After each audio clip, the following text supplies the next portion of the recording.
ನಮಸ್ಕಾರ ಸ್ನೇಹಿತರೆ, ನಾನು ನಿಮ್ಮ ಪ್ರೀತಿಯ ಅಡ್ವೊಕೇಟ್ ವಿನಯ್ ಕುಮಾರ್. ನೀವು ನೋಡ್ತಿದ್ದೀರಾ Kannada legal awareness YouTube channel.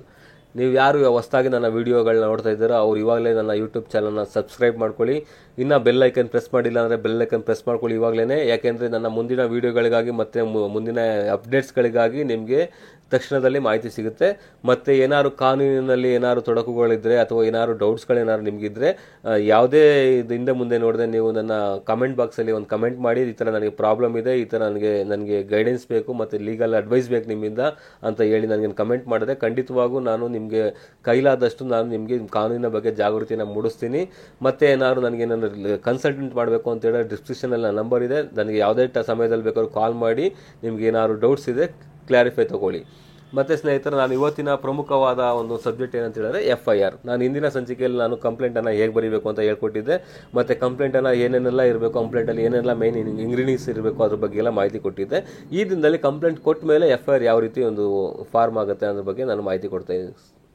ಸ್ನೇಹಿತರೆ, ನಾನು FIR ಬಗ್ಗೆ ಏನಿದೆ ಮಾಹಿತಿ ಕೊಡ್ತಾ ಇದ್ದೀನಿ. ಮತ್ತು FIR ಅಲ್ಲಿ ನೀವು ಕಂಪ್ಲೇಂಟನ್ನು ಒಂದು ರಿಟರ್ನಲ್ಲಿ ಕೊಡ್ಬೋದು, ಇಲ್ಲ ಬಾಯಿ ಮಾತಲ್ಲಿ ಸಹ ಹೇಳಿ ಬರೆಸ್ಬೋದು ಸ್ಟೇಷನಲ್ಲಿ, ಅಥವಾ ಒಂದು ಟೈಪಿಂಗಲ್ಲೂ ಸಹ ಕೊಡ್ಬೋದಾಗಿತ್ತು. ಆಯಿತಾ, ಇಷ್ಟು ದಿನ ಕೊಡ್ತಾ ಇರಿ. ಈಗ ಏನಾಗಿದೆ ಅಂದರೆ CRPC ಸೆಕ್ಷನ್ಸ್ ಏನಿದೆ, CRPC ಆ್ಯಕ್ಟ್ ಏನಿದೆ ಅದು ಈಗ ಇಲ್ಲ. ಈಗೇನಿದೆ ಹೊಸದಾಗಿ BNS ಆ್ಯಕ್ಟ್ ಹೊಸದಾಗಿ ಬಂದಿದೆ, ಭಾರತೀಯ ನಾಗರಿಕ ಸುರಕ್ಷತಾ ಕಾನೂನು ಅಂತ ಹೇಳ್ಬಿಟ್ಟು ಬಂದಿದೆ ಸ್ನೇಹಿತರೆ.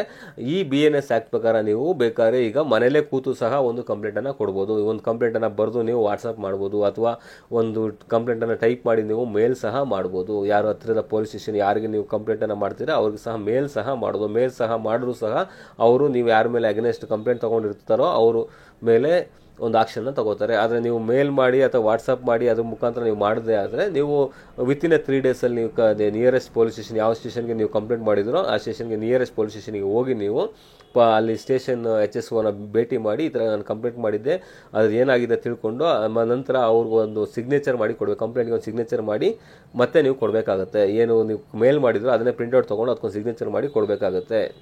ಈ ಹಿಂದೆ ಸ್ನೇಹಿತರೆ CRPC ಸೆಕ್ಷನ್ 154 ಒಂದು FIR ಅನ್ನು ರಿಜಿಸ್ಟರ್ ಮಾಡ್ತಾಯಿದ್ರು. ಈಗ ಆ್ಯಕ್ಟ್ ಚೇಂಜ್ ಆಗಿದೆ. BNS ಆ್ಯಕ್ಟ್ ಪ್ರಕಾರವಾಗಿ 173 ಪ್ರಕಾರವಾಗಿ ಒಂದು FIR ಅನ್ನು ದಾಖಲು ಮಾಡೋಕ್ಕಾಗುತ್ತೆ. ಹಿಂದೆ ಇದ್ದ ಸೆಕ್ಷನ್ಸ್ ಏನಿದೆ, ಹಿಂದೆ ಇದ್ದ ಆ್ಯಕ್ಟ್ ಏನಿದೆ ಅದೆಲ್ಲ ಹೋಗ್ಬಿಡ್ತು. ಏನಿದೆ ಹೊಸದಾಗಿ ನವ ಆ್ಯಕ್ಟನ್ನು ತಂದಿದ್ದಾರೆ. ಎಲ್ಲ ಜನ ಎಲ್ಲ ಅಪ್ಡೇಟ್ ಮಾಡ್ತಾಯಿದ್ದಾರೆ, ಅಪ್ಡೇಟ್ ಆಗ್ತಾ ಇದ್ದಾರೆ. ಬಟ್ ನಾವಿನ್ನೂ ಹಳೆ ಕಾಲದ ಬ್ರಿಟಿಷ್ ಕಾಲದ ಒಂದು ಆ್ಯಕ್ಟನ್ನು ಇಟ್ಕೊಂಡು ಇಷ್ಟು ವರ್ಷ ಸಹ ನಾವು ಅದನ್ನೇ ಯೂಸ್ ಮಾಡ್ಕೊಂಡು ಬಂದಿದ್ದೀವಿ.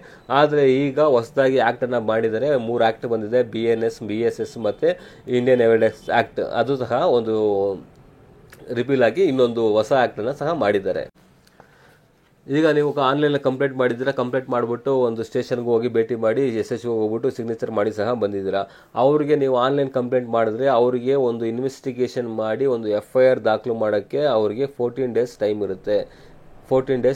ವಿತಿನ್ 14 ಡೇಸು ಈ FIRನ ಏನಿದೆ ಇನ್ವೆಸ್ಟಿಗೇಷನ್ ಮಾಡಿ ಅದನ್ನು FIR ಮಾಡಬೇಕಾ ಬೇಡವಾ ಅನ್ನೋದನ್ನು ನೋಡಿ FIR ದಾಖಲು ಮಾಡೋದು ಅವ್ರಿಗೆ ಬಿಟ್ಟಂಥದ್ದು. ಒಂದು ವೇಳೆ ನೀವು ಕೊಟ್ಟಂಥ ಕಂಪ್ಲೇಂಟನ್ನು FIR ಮಾಡಲಿಲ್ಲ ಅಂದ್ಕೊಳ್ಳಿ, ಒಂದು ವೇಳೆ FIR ಮಾಡೋಕ್ಕೆ ರಿಜೆಕ್ಟ್ ಮಾಡಿದ್ದಾರೆ ಅಂದ್ಕೊಳ್ಳಿ, ಅಂಥ ಸಂದರ್ಭದಲ್ಲಿ ನೀವೇನೇನು ಮಾಡಬೇಕು ಅಂದರೆ ಮೇಲಧಿಕಾರಿ ಯಾರಿರ್ತಾರೆ ಅವ್ರಿಗೆ ನೀವು ಒಂದು FIR ಈ ಥರ ಕಂಪ್ಲೇಂಟ್ ಕೊಟ್ಟಿದ್ದೀನಿ ಬಟ್ ಯಾವುದೇ ರೀತಿ ನನಗೆ ಕಂಪ್ಲೇಂಟ್ ತಗೋತಿಲ್ಲ ಮತ್ತು FIR ಮಾಡ್ತಾ ಇಲ್ಲ ಅಂತ ಹೇಳ್ಬಿಟ್ಟು ಒಂದು ಪೋಸ್ಟ್ ಮುಖಾಂತರ ಅಥವಾ ಅಂದರೆ ನೀವು ಖುದ್ದು ಅಲ್ಲೇ ಹೋಗಿ ಒಂದು ಕಂಪ್ಲೇಂಟನ್ನು ಮಾಡ್ಬೋದು. ಆ ನಂತರ ಅವರಿಗೆ ಒಂದು ಡೈರೆಕ್ಷನ್ ಬರುತ್ತೆ, ಯಾಕೆ ಕಂಪ್ಲೇಂಟ್ ತಗೋತಾ ಇಲ್ಲ, ಆ ಕಾರಣ ತಿಳಿಸಿ ಅಂತೆಲ್ಲ ಡೈರೆಕ್ಷನ್ ಬರುತ್ತೆ.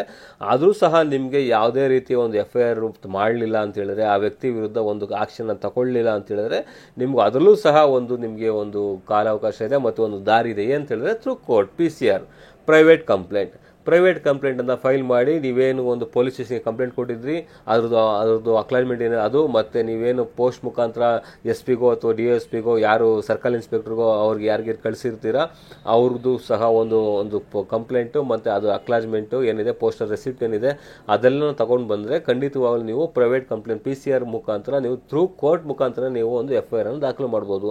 ಅದು ಸಹ ಕಾನೂನಿನಲ್ಲಿ ಒಂದು ಅವಕಾಶ ಇದೆ. ಅದನ್ನು ನಾವು ಎಷ್ಟು ಮಟ್ಟಿಗೆ ನಾವು ಯೂಸ್ ಮಾಡ್ಕೋತೀವಿ ಅನ್ನೋದು ಅದು ಮುಖ್ಯವಾಗುತ್ತೆ. ಸ್ನೇಹಿತರೆ, ಒಂದು FIR ಒಂದು ಫೈಲ್ ಆದಮೇಲೆ ನಿಮಗೆ ಒಂದು ಫ್ರೀಯಾಗಿ ಒಂದು ಕಾಪಿಯನ್ನು ಕೊಡಲೇಬೇಕು ಸ್ಟೇಷನಿಂದ. ಅದಕ್ಕೇನು ಯಾವುದೇ ರೀತಿ ಚಾರ್ಜಸ್ ಮಾಡೋಂಗಿಲ್ಲ.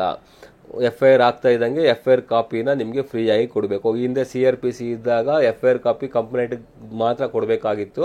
ಈಗ ಹೊಸ ಆ್ಯಕ್ಟ್ BNS ಪ್ರಕಾರವಾಗಿ ಒಂದು ಕಂಪ್ಲೇಂಟ್ ಕಾಪಿನ FIR ಕಾಪಿನ ಯಾರು ಯಾರು ಆಪಾದಿತ ಇರ್ತಾನೆ ಅವನಿಗೂ ಸಹ ಒಂದು ಫ್ರೀಯಾಗಿ ಒಂದು FIR ಕಾಪಿ ಕೊಡಲೇಬೇಕು.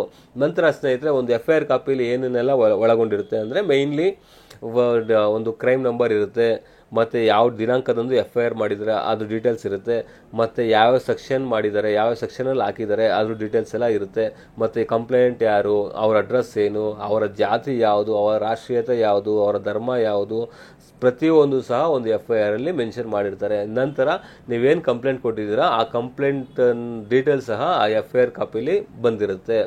ಇದಿಷ್ಟು FIR ಕಾಪಿಲಿ ಮಾಹಿತಿ ಏನೇನಿರುತ್ತೆ ಅದೆಲ್ಲ ಇರುತ್ತದೆ.